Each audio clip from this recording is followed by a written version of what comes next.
پرانے جو حکمران ہوتے تھے انہوں نے وظیفے پہ لوگ رکھے ہوتے تھے کہ تم نے ہماری تعریفیں کرنی، تنخواہیں ملتی تھیں خوش آمدید کرنے کی، شعراء کو خریدا جاتا تھا ہمارے مناقب لکھو، نفس کی تسکین۔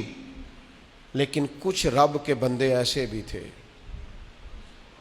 جنہوں نے قرآن جب غور سے پڑھا، جنہوں نے احادیث مبارکہ کو بالغ نظری سے دیکھا، جنہوں نے صحبت رسول قریب سے اٹھائی، تو انہیں طے ہو گیا کہ اصل گھر تو آخرت کا گھر ہے۔ وَالْآخِرَةُ خَيْرٌ وَأَبْقَىٰ، آخرت خیر والی بھی ہے، ہمیشہ باقی رہنے والی۔ جب یہ طے ہوا تو پھر ان لوگوں کی صورتیں لوگوں کے سامنے آئیں، تو ان کی زندگیاں بھی لوگوں نے دیکھی، تو عش کر اٹھے۔ ان پہلی صف کے زاہدوں کو دیکھو گے نا، تو جب سب سے پہلے نام گنو گے تو ان میں ایک نام حضرت عمر فاروق کا بھی ملے گا۔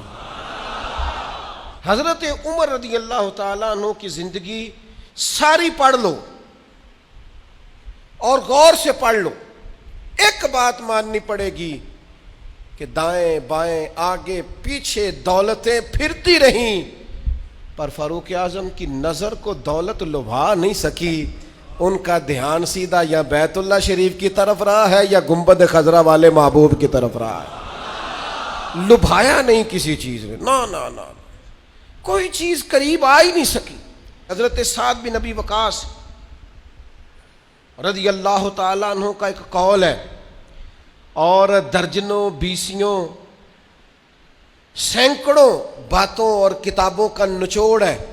حضرت سعد بن ابی وقاص رضی اللہ تعالیٰ عنہ بیان کرتے ہیں، مصنف ابن ابی شیبہ میں موجود ہے۔ حضرت سعد بن ابی وقاص کہتے ہیں، مجھے اللہ کی قسم عمر کوئی ہم سے مقدم آدمی نہیں تھے، لیکن درجہ بہت زیادہ لے گئے، کو پہلے نہیں آئے، ان سے پہلے بھی لوگ آئے۔ یہ صحیح سند سے مصنف ابن ابی شیبہ میں موجود ہے۔ حضرت سعد بن ابی وقاص کہتے ہیں، اللہ کی قسم ایک بات تھی جس کی وجہ سے عمر صاحب سے آگے نکل گئے۔ حضور وہ کیا؟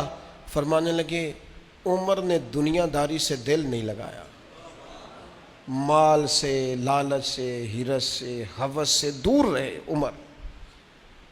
ان کی دنیا سے بے رغبتی ان کو آگے لے گئی۔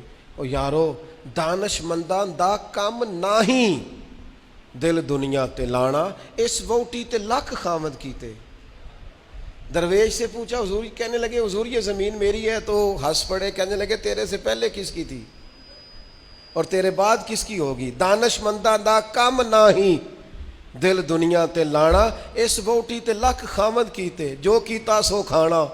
تو کھا جاتی ہے، روز نیا خامد کرتی ہے یہ دنیا۔